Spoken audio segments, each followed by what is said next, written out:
I've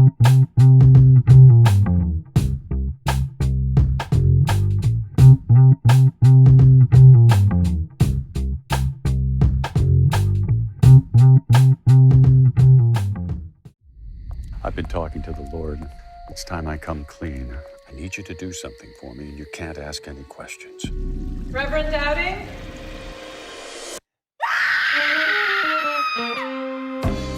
Emmaus mourns the death of a beloved reverend after an accidental drowning in the church baptismal pool. I'm investigator Leo Hobbs. I'm conducting this interview. So you're not police? Were you saying something? So how long is this gonna take? Where'd you say you're from again? It wasn't suicide. He was murdered. Yeah, okay. Look, this isn't how this kind of thing typically works. Are you here to help? There's nothing to find that we haven't already. Well, you know, small towns talk.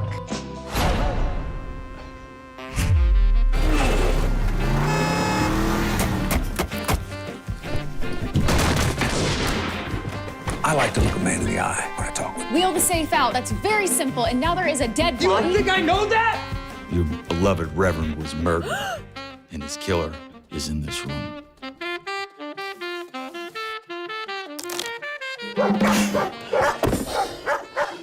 Did you get it? Piece of cake.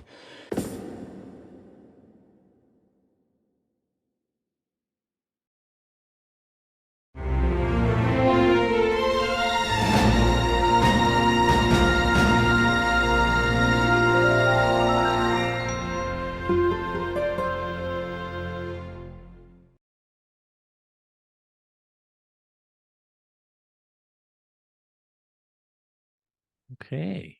Well, this is a treat because I have a long history with Bill. Yeah. And Travis. I'm so glad you reached out to me. Thank you for that. Thank you, Adam, for having us on your podcast. Yeah, of course. Well, I've listened to many episodes, and it's a great. Well, thank you. It's a great podcast. Thanks a lot. I appreciate it. And your film, Hayseed, is going to be having a special screening in New York City at the Village East Cinema, which is on 2nd Avenue in the city, on Tuesday, November 21st, right? That's right. Tuesday, November 21st. I believe doors are at 6:30. There are still tickets available, but hopefully by the time this podcast is released, we will have recorded there, and Adam is going to be our moderator. What? Oh, you didn't know? Oh, thank you. Yeah, I didn't know that. That's good.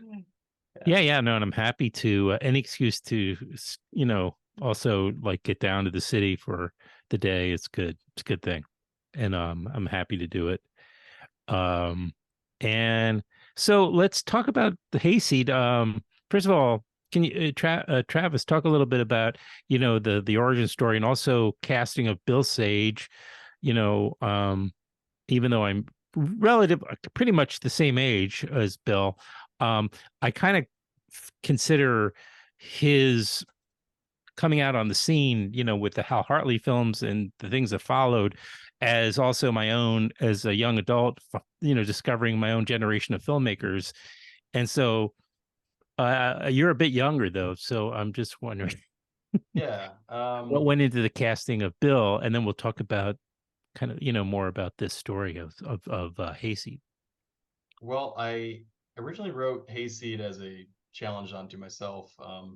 I'd never written a mystery quite like that before, generalistic to genre and sometimes dramatic things, and yeah, I really love the genre, the mystery genre. And growing up, I watched a lot of Columbo with my father. Scooby-Doo was always on when I was a kid, and it's just something that I gravitate to. I think everyone kind of has fun with trying to figure out who did it, and a good old-fashioned whodunit's always been something I loved. So yeah, it was a lot of work trying to craft that mystery, and trying to pick and choose what direction to go with it. But ultimately, I chose to base it on my hometown of Eaton Rapids, Michigan, and base it on some characters that I knew growing up there.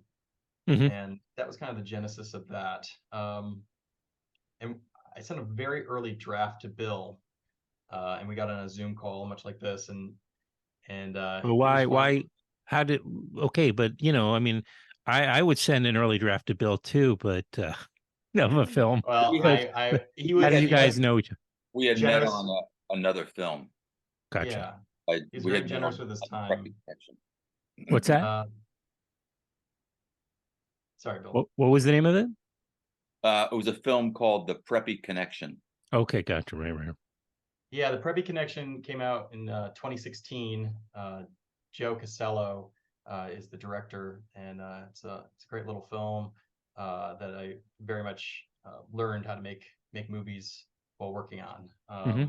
And so I knew Bill through the Preppy Connection, which, if you guys haven't seen it, it's available, I believe, on iTunes and Apple. Check it out. It has Thomas Mann in it as well, and Amy Hargraves, who is also in Hayseed. But I sent an early draft to Bill, and he was generous with his time and read it.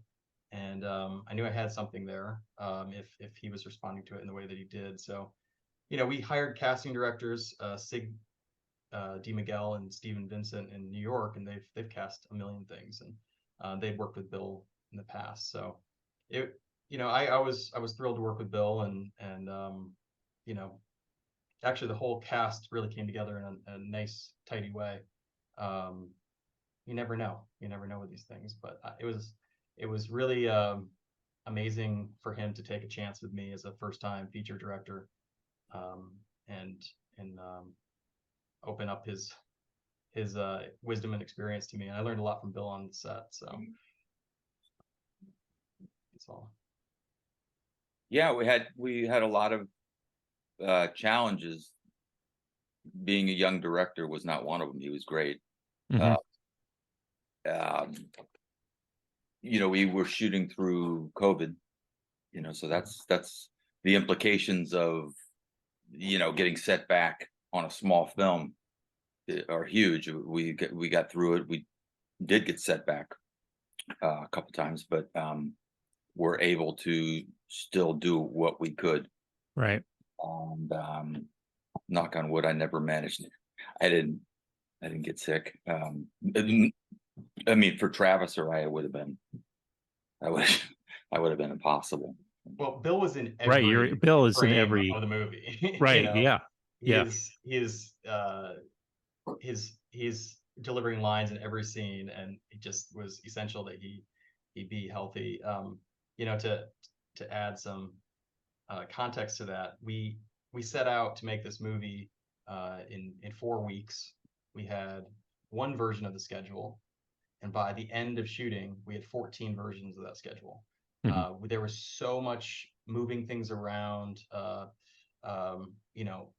We had Meg Case, our production designer, build this construction site because we thought we were going to film there the next morning, and then we had to scrap that idea and have her tear it down, build it again, tear it down, because we were going to shoot, we weren't. And all the casts were, we were shooting in mid-Michigan in the height of the pandemic. Yeah, can I ask you what the timing was, since you brought it up? It was October 2021. And so that particular county really wasn't prepared for someone to make a movie there. And they didn't have the resources or infrastructure for COVID testing, at least to the extent that the CDC, OSHA, and SAG required us to test. So we had to get creative, and everyone was really, I can't say enough. Like, they showed up in the middle of nowhere, Michigan, coming from LA and from New York, and they hunkered down in these hotels and they didn't expose themselves. And I talked to Ishmenia Mendez a couple of weeks ago for the first time. She said she saw my face because I was wearing a mask and goggles the entire time. Every photo of Bill and I on set, I look like I'm going into like the ER or something. But right, yeah, just a true testament to everyone's like professionalism and just being game to be there and make a movie like this. So By Yeah. then, yeah, go ahead, Bill. I'm sorry. Oh, I mean, working during that time, I also worked in Hawaii, and you know, uh, I mean, what the crews go through is, or just, the behind this mask all the time. I mean, and that's true. Seeing somebody's face was, I didn't know what somebody looked like. So many of these young people on the set, Yeah. I just never get to see their face. What was it? But Bill always knew when he was on the right track when he would hear me laughing behind the mask, because That's I right. had this paper mask on my face and Yeah. very blank on expression. But He has a good. It's like a giggle, and it's yeah. Oh yeah. very, yeah. It's very expressive. It's like he's getting something that he hadn't anticipated. Oh, nice. Yeah. Well, that is, a bonus or a treat of being a first-time director of a feature film, maybe, especially when you have a really great cast, and then that you're going to get surprises. Yeah, we really did much more than you think you're asking for. Yeah, Ishmenia and I had really good working relationship that was automatic. Just worked. It was because you're expecting something, and it's not that. I won't divulge what that is, but you're expecting, you're expecting something romantic. So, but that's not the case, right? And it's really like there's a genuine caring, and that I think that really worked with her, and she's she's like me. She's from theater, so she's disciplined, and you have to be when you're doing something like this. You gotta, when you get the opportunity to shoot, we gotta get through like 11 pages, right? I mean, sometimes we got through more than 13 that. pages was the best day we had, and that was it's incredible to see them work. And like something we were striving for was just this quippiness that was so popular, this transatlantic clip I kept referring to in the 40s and the Humphrey Bogart films that I loved. And Bill and Ishmenia they got that immediately. And it's probably the theater background, like you said. But again, speaking to the first time director thing, you write this thing in a vacuum alone at your desk, and then you get to set and you have the pleasure of these like excellent actors bringing it to life and elevating the material further than like you could have ever like imagined. And you can't help but smile behind that mask, and just seeing it kind of come to life. And man, there was like one in particular. There was a local actor there that Kyle Jurassic, right? Yeah, he's awesome. Yeah, he was really great. He and he's got kids, and he's this is not his main job. It should be. He was outstanding. I just did a shout out to Kyle. Yeah, I love Kyle very much. He was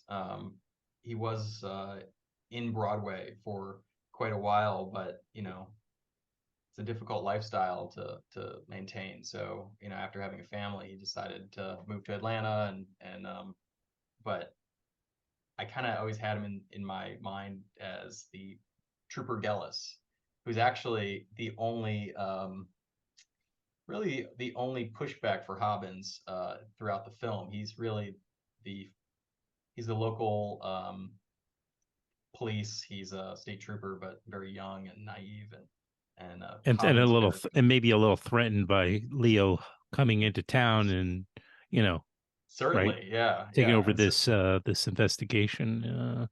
Right. We should mention Bill plays Leo Hobbins, who is a former police officer detective who lost that position and became an insurance investigator. And this, this is starts on the plot of a pastor who is dies or is killed or murdered. Where this is the whole point. Is it's a whodunit. It's like it's the fun to see. Bill, let's get down into it a little bit in terms of the character, because I'm watching your performance and I'm thinking, man, I'm trying to, there's some I think maybe, yes, Columbo's we've already even touched upon. Did you draw on any other inspirations, or did you kind of make this your own? I don't know that I could detect anybody else necessarily. No, I just made it my own. But Yeah. like I grew up with, and we're in that age Yes, right. where that was it's still the best thing that was ever on television for me. I agree with that. Peter Falk in Columbo, it's just Yes. how he maneuvers through situations. He's just really championed that. He was so cool. He was like the coolest, I mean, I like Rockford Files. I mean, yeah, of course. Was also, but so those two in particular, but really Columbo, when he would double back, it's like, oh yeah, I'm sorry to, Yes, yeah. right. That was yeah. I'm sorry. One more thing, ma'am. I'm sorry to bother you. Oh yeah. Yeah. Is that your car? Yeah. I mean, it was always like amazing. That's a good. Thank you. the willingness to kind of be considered a jerk, an idiot, as long as he was, he could do it right until almost to the very end, and then of course, he's a genius detective. So, and he's willing to hold on to that. And, I guess that does exist a bit for Leo as well, in terms of, and then there is the nod to your trench coat, or your, that was your raincoat. That's your, an ill-fitting one at that. It was right. It was great because one of the things that was great, that's Samantha Clement found this one, is it's too small. It's just like it doesn't quite fit. But we decided that would be better than one that was just too big. Yeah, right. No, this was anyway. I thought it was a great idea that she had, and also just I mean, the day when we kind of came up with, he just wears a vest and a t-shirt and a trench coat, and that's kind of how he rolls. And he's not actually in the town that long. 24 hours, I think. Yeah, it's just overnight. Yeah. So it's got this whole Aristotelian linear thing to it as well. But he, in a short amount of time, that's one of the things I thought was kind of great, is he ingratiates himself to this town, and yeah, it pulls on something. This is definitely a great example of, why do you tell this story? What's different about this day than any other day? So there are some nice things about that, and it happens. It happens early when Ishmenya's character just says that he was murdered, and that there's this great reaction that Travis had written, that, oh, that's okay, that's not usually how this goes. You do this, I do this, and then and it worked. It worked because she had the right tone about it. Yeah. I mean, you mentioned already, the production takes place, or rather, the production took place during COVID, and there's a lot of dialogue.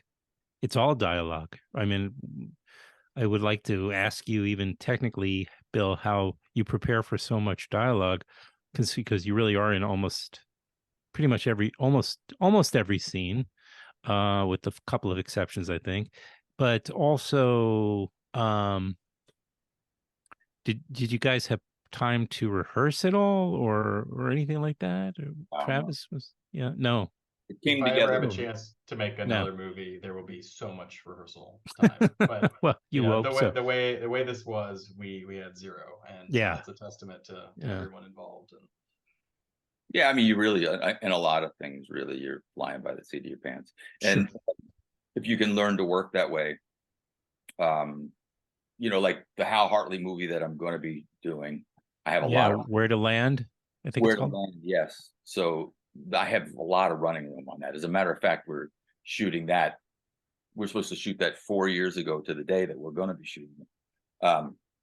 And this was kind of right away because things kind of suddenly came together, and I don't know, there was a lot of spontaneity to it. You just as best you can with with your lines. And I mean, I there were some things I just made up.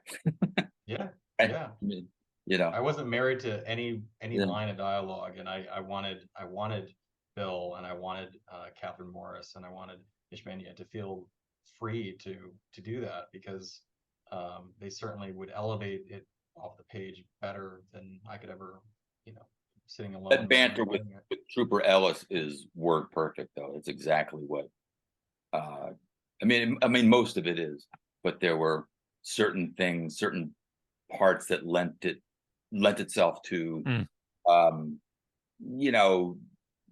reacting a little different, and you just I get a sense of that. But that one was I felt like that was a perfectly written scene that was just very funny, and like they're just such different people, and then you get to see their relationships earned.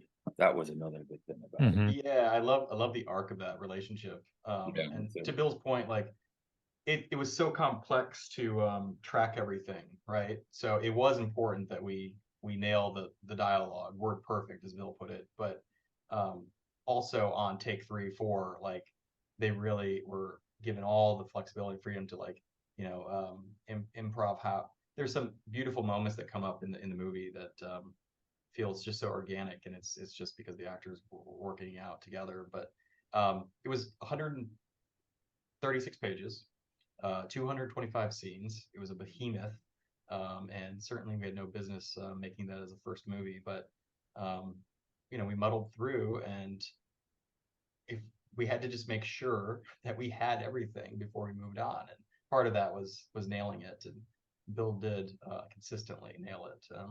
But I was happy to, like, when I was talking to Catherine Morris, she was just thrilled to be able to improvise some of her lines, especially in the interview section. You have a lot more wiggle room, and it was so much fun to work with everybody in that capacity. Yeah, well, I can imagine, just all these actors that you were able to have like kind of one-on-one time with, right? We should mention again, the name of the movie is called Hayseed, and it's going to have a screening in New York City. We're all going to be there. Bill, you're going to be there? Yeah, the 20. Oh, good. Oh, good. We can see each other IRL again. That's amazing. And then we'll have a bunch of the cast members, or I guess they're probably all spread out. The New York cast is Ishmenya and Amy cool. Hargraves, who is That's great. is great in the movie. So hopefully that they can make it. But I'm going to be flying out here in the morning to LA for 2 screenings out there, and I hope to run into where are those? That is at the Laemmle Royal, and also the Laemmle NoHo 7. That's tomorrow night and Wednesday night, and we'll have Jack Falahy doing a Q&A at 1, and Catherine Morris and Marta Peiskar at the other. Marta was a lot of fun to work with too. I don't know how much crossover you had, Bill, with her, but she was so funny. Who? Marta, who played Willa, the daughter. She was fantastic. Yeah, she was fantastic. Yeah.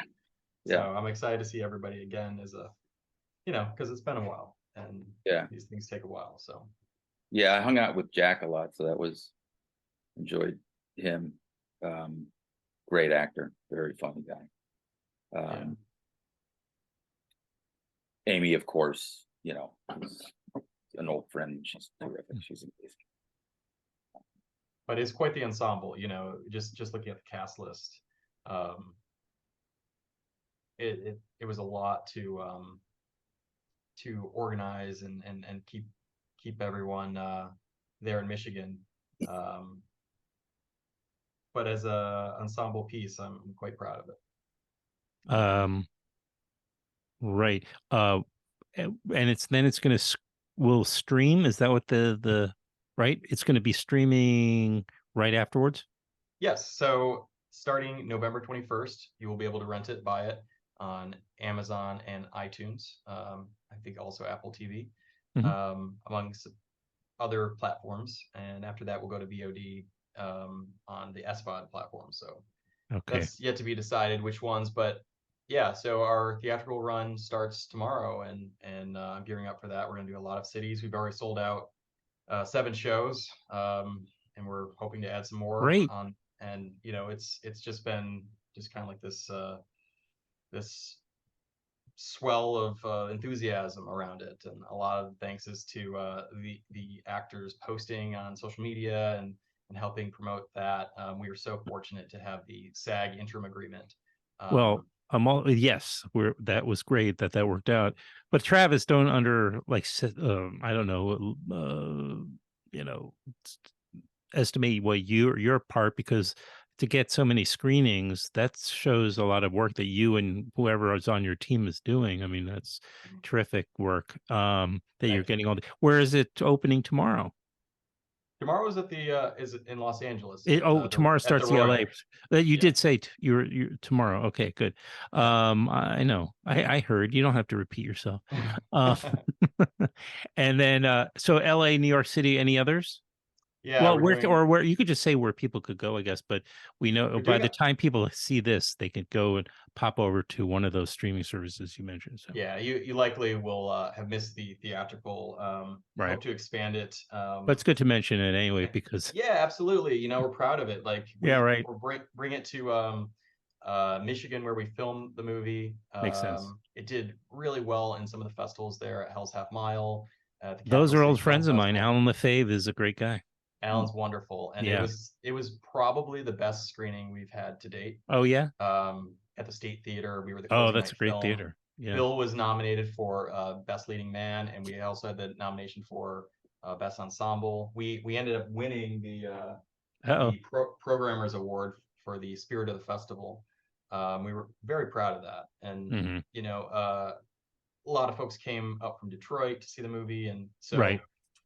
Bill, have you ever been to that particular festival? No.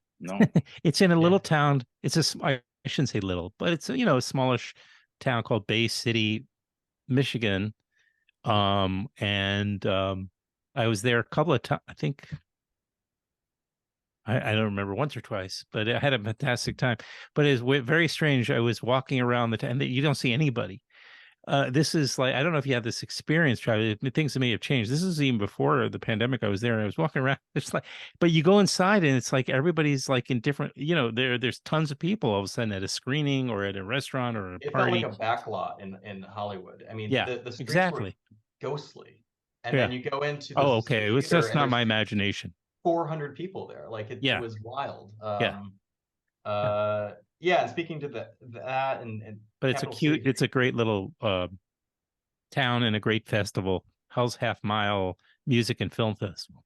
Yeah, Don and Alan do great guys. Don Hessel. Hessel, yeah. Mm-hmm. So we're bringing it back to Michigan for some more screenings. Great. Detroit sold out. We added another screen. Ann Arbor, we're playing there. Lansing has 2 screenings. Grand Rapids is playing at the Wealthy Theater November 17th. We're part of their Noir-vember series. Oh, that's nice. In between Blood Simple and The Big Lebowski. So not familiar with those films. Pretty cool to be on that marquee, you know what I mean? Yeah. Wow. That's pretty cool. Noir-vember. I gotta learn more about Noir-vember. Yeah. And there's a little bit, Bill, you talked about, as we wind down, Bill, you talked a little bit about also your own love of maybe Travis, you mentioned this, Bogart, and seems to be, we all love that stuff, but there seems almost to be a little bit of like the that end of Casablanca moment there at the end with you and what was the local trooper's name again? I'm sorry. Trooper Gillis. Trooper Gallus. Yeah. Gillis. A little bit of that kind of, this looks like the beginning of a kind of a beautiful friendship kind of moment where there's pieces made. I don't want to give away the ending, of course, or too much, but you guys kind of have that like friendship bond moment. I like that too. It's Yeah. it's a good Yeah. animal, I think. Yeah. I thought that was good. Yeah, from where they start to how they end the arc, it's fun and Yeah. rewarding. But that was part of the challenge of writing something like this. It's there's a lot of information that needs to be conveyed in the first 30 minutes of the movie, and a lot of it takes place in these interviews that Hobbins, Bill's character, is conducting, and knowing what to cut out and what to leave in, and how to thread the needle and keep everyone's interest. So we did some test screenings, and I was watching the audience, seeing when they were kind of losing interest and starting to look away or sinking in their chairs. And we cut out 8 minutes, and I think we found a pretty sweet spot. But everything in the first half of this movie it comes back and is rewarded in the last scene. Like all great detective stories, there's this moment where Hobbins gets up and he gives his assessment of all the goings on, and there's every piece of information has a callback, and it invites people to watch it a second time. One of the fun things that happened was hearing people talk after these screenings at Hell's Half Mile, at Capital City, at some of the others that we did. We were in 10 festivals this year. Yeah, you guys was like, really... I missed that, or I thought this. Well, was you got to make another and, film. Yeah, it's time to make so. another film. Working on it. We got a couple in play right now. So, good. Yeah. Well, thank you again for inviting me, and I'm looking forward to meeting you both in person, or to seeing you both in person, I should say. We'll have a good time. I think we'll have a good, fun evening, and yeah. All right. So, unless did I leave anything important out? We'll play that. You sent me a teaser, right? Or there's a teaser for the film, right? There's a teaser. There's a full-length trailer. There is now a trailer. Okay. Yes, that's good. Okay, so I'll put it at the front, at the beginning of this, and great. We'll encourage everybody to go and stream the film right away, right after this. Go now to one of the streaming companies we mentioned, and stream Hayseed, directed and written by Travis Burgess and starring Bill Sage. You guys, I'm looking forward to a little later this month, and then Thanksgiving. Where are you celebrating? Yeah. Where are you having Thanksgiving, Travis? I am a big fan of Thanksgiving. I cook every year for everybody. Oh, you do? It's kind of my holiday that I take on. And I invite everyone over to my house. So this year will be a little smaller than years past, but it's just only because I'm busy. But I hope that you have everyone has their turkey coma going on, and they sit on the couch and they fire up Hayseed on any of the platforms where they can stream it. And it's a perfect time to watch a movie. Sure. That's a perfect Thanksgiving movie, I gotta say. A lot of fall leaves, a lot of warm colors. It's very nice. Yeah. And Bill, where are you and Lorraine going to be on Thanksgiving? We will be in the Catskills. Nice. That's where, we can't be too far. I'm right by the town of Catskills. So how far can I be? I look forward. This is going to be my first Thanksgiving up here. I mean, spending it up here. I usually go to Long Island, but I'm going to be up here. But after I'm in the village with you guys. So anyway. I look forward to seeing you. And Thank you. Me too. Thanks for doing this, Adam. Anytime. Always happy. Really appreciate it. Wonderful to be on the show. Well, thank you guys for asking me, and we'll have a good time, like I said, on the 21st. So all right. Enjoy the rest of your evenings. Yes. respectively. All right. All right. Thanks a lot. You got it. Bye. All right. Take care. All right.